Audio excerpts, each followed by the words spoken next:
마태복음 5장, 6장, 7장의 말씀은 예수님께서 산에 올라가셔서 제자들에게 말씀해 주신 산상설교입니다.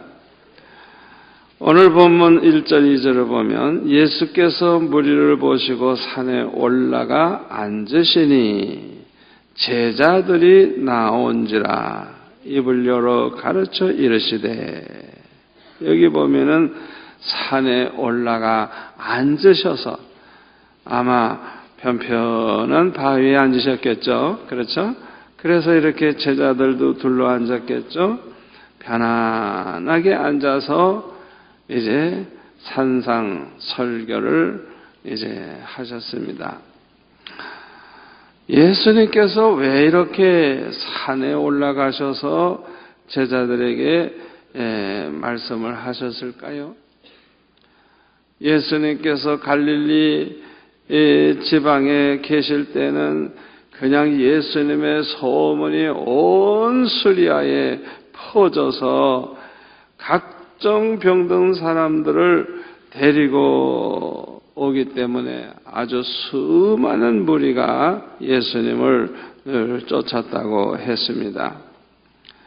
되도록이면 많은 사람이 모인 자리에서 이렇게 산상설교식으로 팔복을 말씀하시면 더 좋을 것 같은데 왜 그들을 피해서 산으로 올라가셨을까? 여기에 대해서 정확한 이유는 모르겠습니다만은 이 갈릴리에서 예수님을 따르는 사람들은 예수 믿는 사람들이 아닙니다. 예수님이 누군지도 모르는 사람들이에요.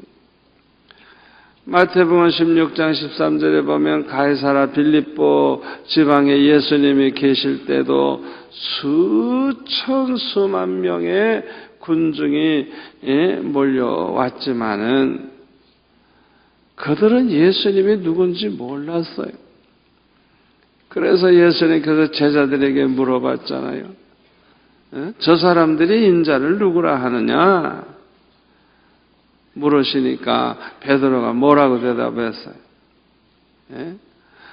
어떤 사람은 세례 요한이라고 그러고 어떤 사람은 엘리야라고 그러고 어떤 사람은 예레미야나 선지자 중에 하나입니다. 다 그렇게 말한다 그랬어요. 예수님이 누군지 모르는 사람들이에요. 예수님이 모르는 사람들이니까 믿음이 전혀 없는 사람이죠. 지금도 마찬가지예요.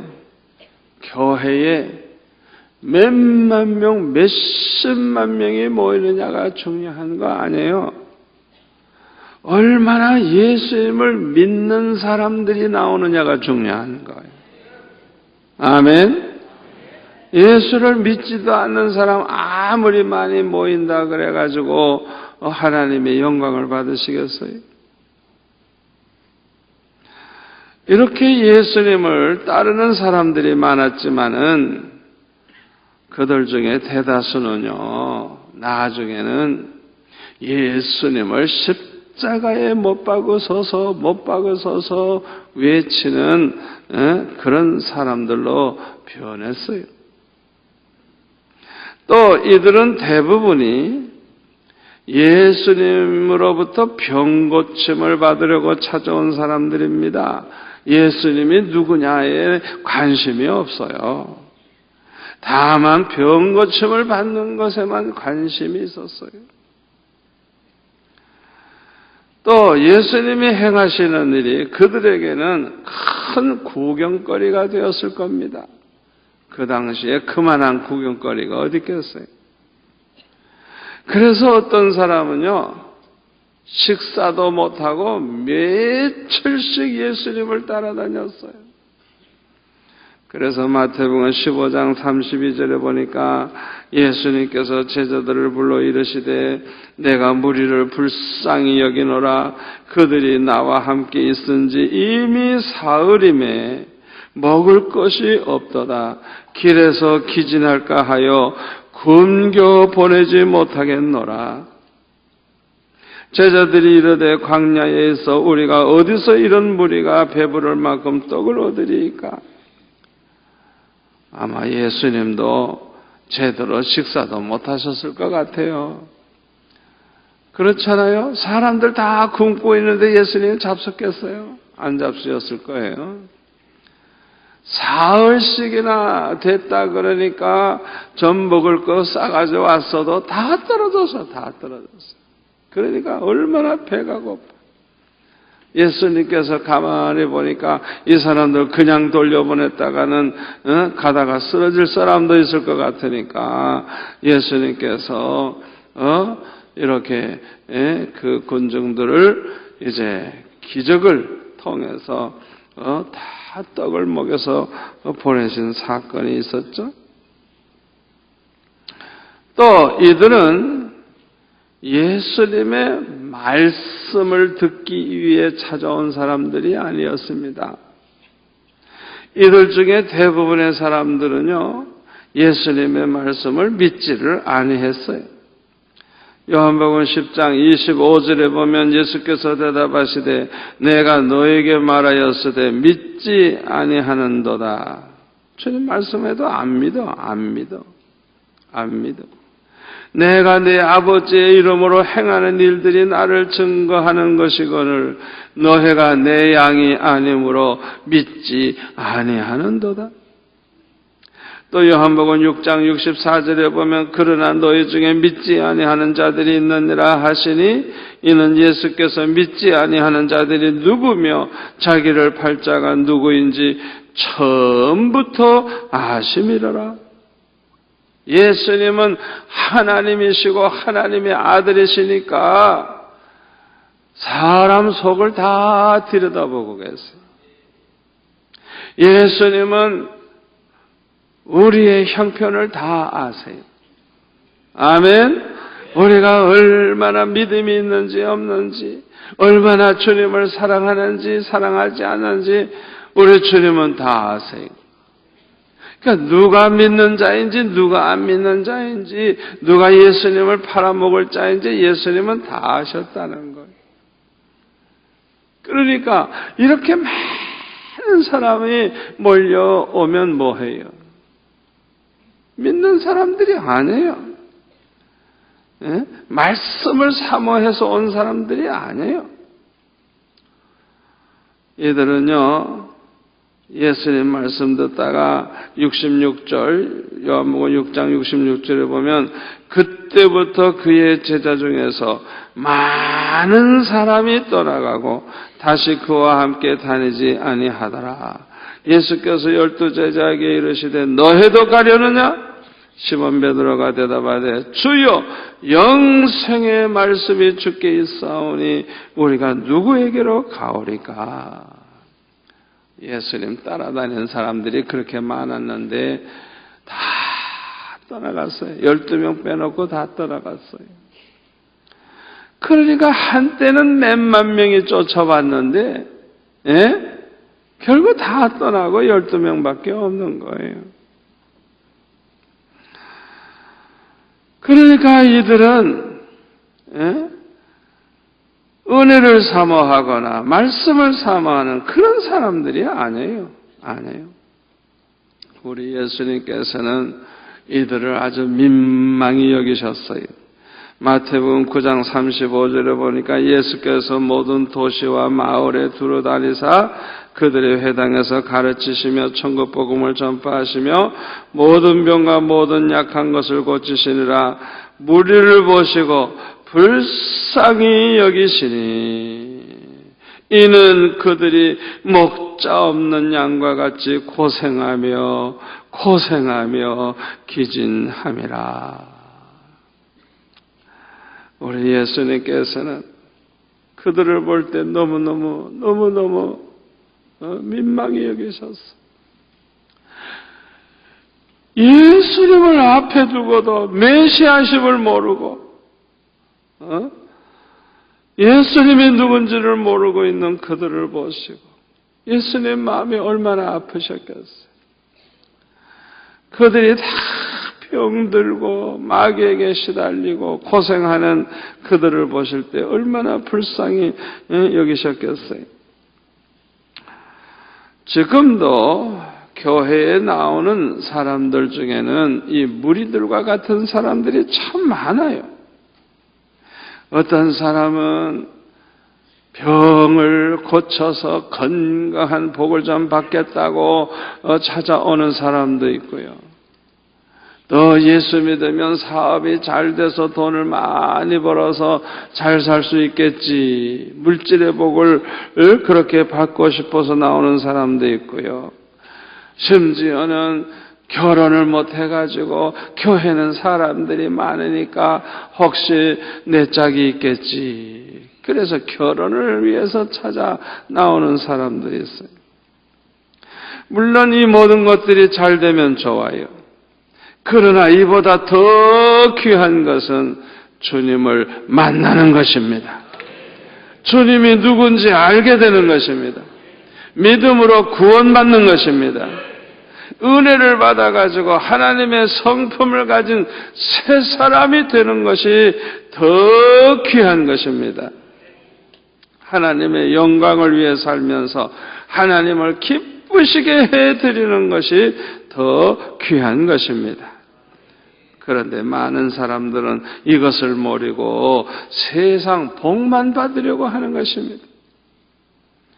그런데 예수님의 이 산상설교 내용을 보면 어떤 사람이 참으로 복 있는 사람인가 하는 것을 알 수가 있습니다. 오늘 보면 3절에 보면 뭐라 그랬어요? 우리 한번 다 같이 읽을까요? 심령이 가난한 자는 복이 있나니 천국이 그들의 것이며.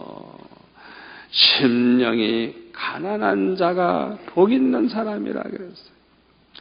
여기에서 이 가난한 사람이라고 예수님이 말씀하신 것은 헬라어를 보니까 가난하다 할 때 그 두 가지 단어가 있다는 걸 알 수가 있습니다. 하나는 페네스라고 하는 단어인데 이거는 비교적으로 가난한 거예요. 저 집은 냉장고가 있는데 우리 집은 냉장고가 없어요. 저 집은 50평 아파트에 사는데 우리 집은 20평밖에 안 돼. 저 집에는 자가용이 있는데 우리는 자가용이 없어요. 예? 비교적으로 좀 가난한 사람을 가리키는 거예요. 또 한 가지 단어는 푸토코스라고 하는 단어가 있는데 이것은 아주 가난한 거예요. 집 한 칸도 없어서 사골세 방에서 한 달에 몇 번씩 주고 살고 먹을 것도 없고 너무 가난한 거. 그것을 가리키는데 예수님께서 사용하신 단어가 바로 이 푸토코스예요.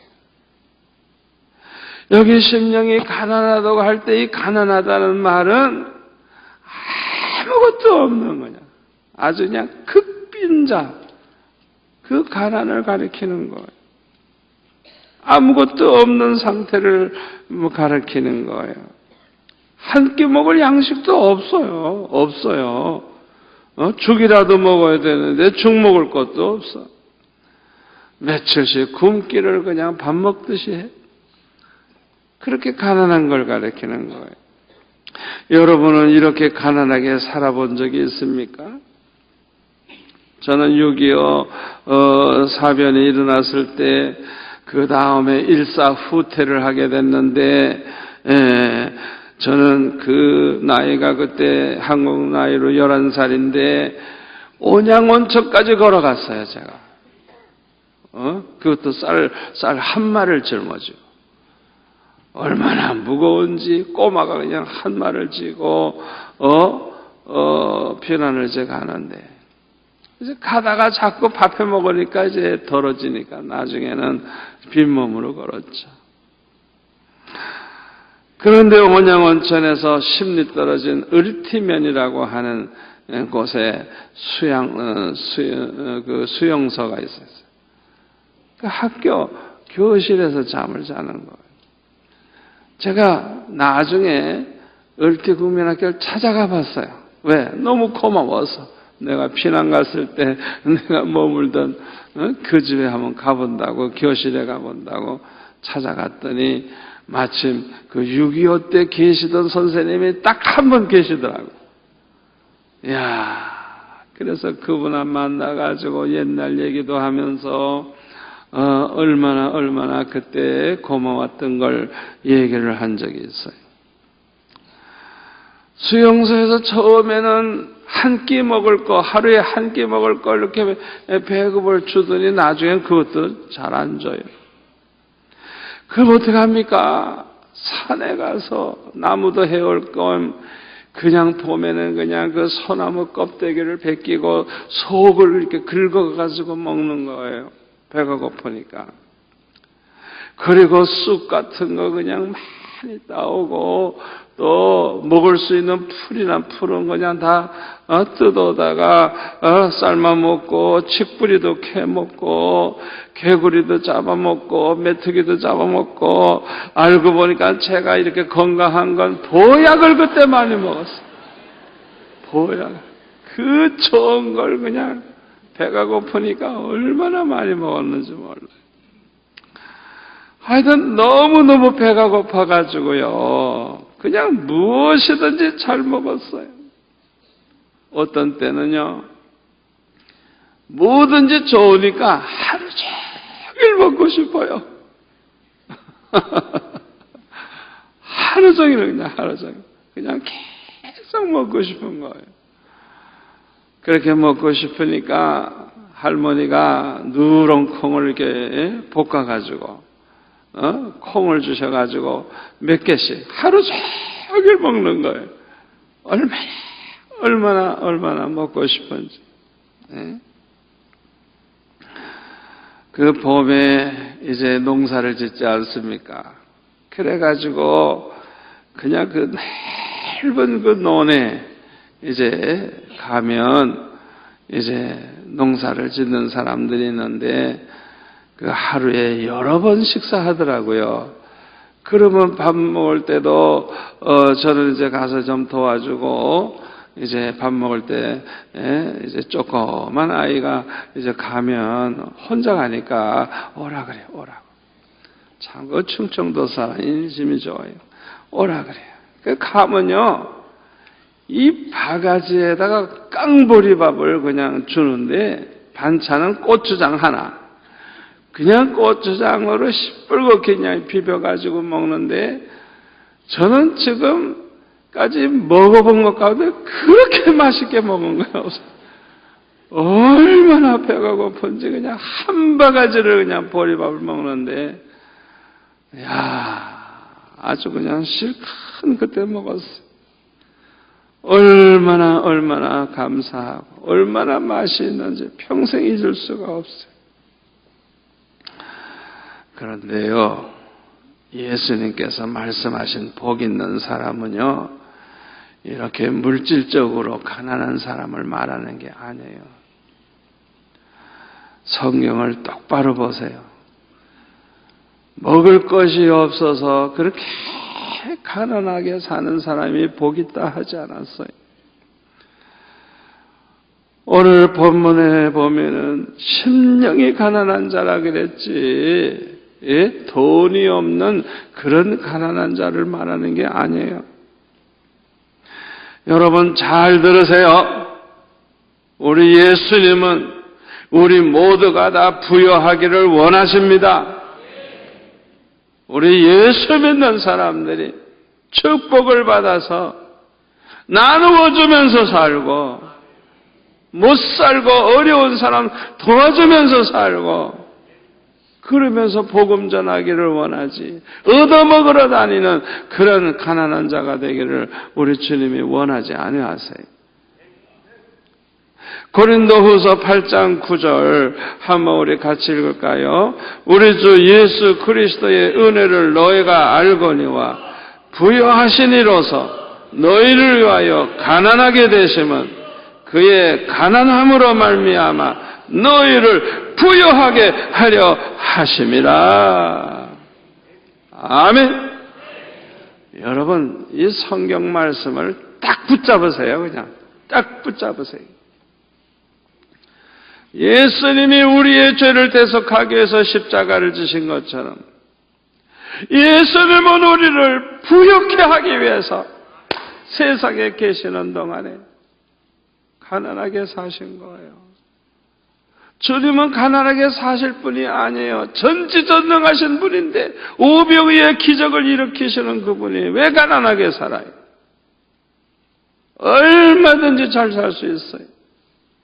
그러나 우리를 부욕해 하기 위해서 예수님께서 가난의 저주를 대신 짊어지시고 세상에 사시는 동안에 집 한 칸도 없고 여우도 굴이 있고 새도 제 집이 있지만은 우리 주님은 가난하게 사셨어요. 우리를 부욕해 하기 위해서, 부욕해 하기 위해서, 부욕해 하기 위해서, 부욕해 하기 위해서. 여러분 성경을 똑바로 알고 똑바로 믿으세요. 우리가 부여하지 못하게 되는 것은 분명히 문제가 있는 겁니다. 하나님보다 물질을 더 사랑하든지 물질을 바르게 못 쓰든지 하나님의 축복을 가로막고 있는 뭐가 잘못된 게 있는 거예요. 여러분 믿음의 조상들을 보세요. 하나님 잘 섬기는 믿음의 조상들 아브라함이나 이삭이나 야곱이나 요셉이나 다윗을 보세요. 한 사람도 가난한 사람 없어요. 거부예요. 거부였어요. 여러분 그거 아셔야 돼요.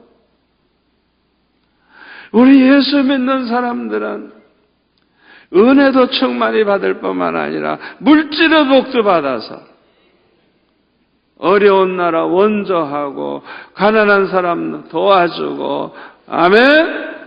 그래야 우리가 전도도 마음대로 하고 얼마나 좋아요. 선교도 마음대로 하고. 할렐루야. 예수님이 대신 우리를 위해 가난을 짊어지셨습니다. 우리를 부욕해 하기 위해서, 부욕해 하기 위해서. 아멘. 예수님께서 말씀하신 복 있는 사람은 심령이 가난한 사람이에요. 심령이. 다시 말하면 가난한 자의 마음을 가지고 있는 사람이에요. 아무것도 없는 가난. 예? 그렇게 가난한 그런 마음을 가진 사람이 복이 있다는 거예요.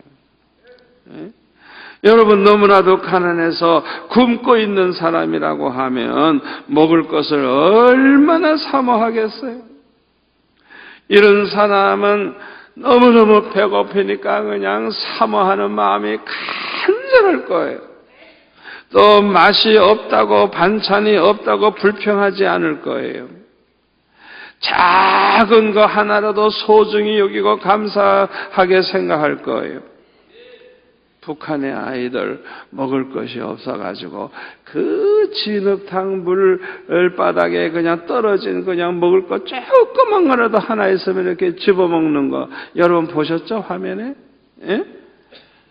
아무것도 없으니까 너무 배고프니까 그 더러운데 그 떨어져 있는 것이라도 먹을 수만 있다면 다 그걸 집어먹는. 예? 너무너무 배고프면 작은 것도 그냥 얼마나 소중해요. 이렇게 가난한 사람들은 마음도 겸손할 수밖에 없어요. 건방진 짓을 할 수가 없어요. 또 무엇을 먹든지 배가 고플수록 맛이 있어요. 맛이 있어요. 그러나 배부른 사람은 그렇지 않아요. 배가 부른 사람은요, 진수성찬을 차려놔도요, 별로 먹고 싶은 생각이 없어요. 그리고요, 배부른 사람들은 불평이 많아요. 맛이 있느니 없느니 반찬이 어떠니 하고. 또 작은 것은 무시합니다. 관심도 없어요. 또 별로 감사하는 마음도 안 생겨요. 또 교만해요. 맛있는 음식을 먹어봐도 별로 먹고 싶지도 않고 맛이 없어요. 왜? 너무 배가 부르니까. 심령이 가난한 사람과 심령이 배부른 사람은 이렇게 다른 거예요. 마음이 가난한 사람, 가난한 마음을 가진 사람은요, 특징이 뭐냐? 그만큼 말씀을 사모하고 은혜를 사모합니다. 그렇기 때문에 이런 사람은 은혜 받기가 쉬운 거예요. 가난한 마음을 가진 사람들은요, 복음을 잘 받아들임으로 믿음으로 구원받게 되고 따라서 천국 백성이 될 가능성이 많아지는 것입니다. 가난한 자의 마음을 가진 사람은 그 마음에 천국이 이루어져서 행복한 마음으로 살게 되기가 쉬워요. 그러나 심령이 배부른 사람들은요, 말씀을 사모하는 마음이 없어요. 말씀에 무관심해요. 예배도 그냥 형식적으로 드리지, 예배도 별로 잘 드리려고 하지도 않고 관심이 없어요. 그러니까 이런 사람들은요, 은혜 받기가 너무 어려워요. 교회 나온 지 몇십 년 돼도 은혜 받지 못한 사람들은 바로 이런 사람들이에요. 또 복음을 받아들이지 아니함으로 예수 믿게 되기가 힘들고 따라서 구원받기가 힘들어지는 것입니다. 마음이 배부른 사람들은 불만이 많아요. 항상 불만이 많아요. 그러다가 보니까 지옥 같은 마음으로 불행하게 살게 되는 것입니다. 그래서 우리 예수님은 말씀하시기를 심령이 가난한 자는 복이 있나니, 심령이 가난해야 복이 있는 사람이 된다는 거예요. 심령이 배부른 사람이 천국에 들어가지 못하게 되는 것은 교만 때문입니다. 가장 꼴보기가 안 좋은 사람이 누군 줄 알아요? 가난한데도 건방지고 교만한 사람. 무엇이 큰데도 교만해. 병들어서 다 죽어가면서도 목에다 힘주고 교만하고. 진짜 꼴보기가 안 좋아요. 참으로 존경스러운 사람이 누굽니까? 지위가 높아도 심령이 가난한 사람. 제가 이번에 서울에 가서 집회를 하고 왔는데 정몽준 위원이 그 5번 설교하는 중에 새벽 저녁 해서 3번 나왔어요. 3번. 2번은 자기 선약이 있어서 못 나오고. 그렇게 말씀을 받을 뿐만 아니라 나한테 그냥 안수 기도도 받아야 된다고 와가지고 2번이나 기도받고 갔어. 돈이 수조억 원이 있다고 할지라도 심령이 가난한 사람 정말 존경스러워요. 박사학위가 몇 개나 있는데도 은혜 받겠다고 요 앞에 앉아가지고 그냥 아멘 아멘 하면서 말씀 듣는 사람, 이 심령이 가난한 사람 얼마나 존경스러운지 몰라. 잘 될수록 심령이 가난해지는 사람, 축복 받을수록 더 심령이 가난해지는 사람, 정말 존경스러운 사람이에요. 여러분은 그렇게 되시기를 바랍니다. 심령이 가난한 사람은 겸손합니다. 사도 바울을 보세요. 죄인 중에 자기는 괴수래요. 성도들 중에 가장 작은 자보다 더 작은 자래요. 자기는 만삭되지 못하여 난 자 같은 자래요. 심령이 가난한 자가 아니면 이런 고백을 할 수가 없어요. 또 심령이 가난한 사람은 기도를 많이 합니다. 왜? 나는 가진 것도 없고 내 힘으로 아무것도 할 수도 없고 나는 아는 것도 없고 나는 하나님의 은혜가 아니면 못 사니까, 이렇게 심령이 가난한 사람들은 그냥 기도하지 않고는 못 사는 거예요. 아멘. 늘 오늘 철학 기도에 나오시고 새벽 기도에 나오시는 분들, 참 이 사람들은 심령이 가난한 사람들이에요. 심령이 가난한 사람들은 순종자랍니다. 범사에 감사합니다. 고난이 와도 환난이 와도 잘 참아요. 웬만한 어려움은 아무렇지도 않아. 심령이 가난한 사람은 또한 충성을 합니다. 그래서 심령이 가난한 사람은 천국을 축복으로 받게 되고 세상 사는 동안에는 마음의 천국을 이루고 살게 되는 것입니다. 아멘. 아무쪼록 심령이 가난한 자가 되셔서 천국을 소유하고 세상 사는 동안에도 천국을 이루고 사시기를 축원합니다.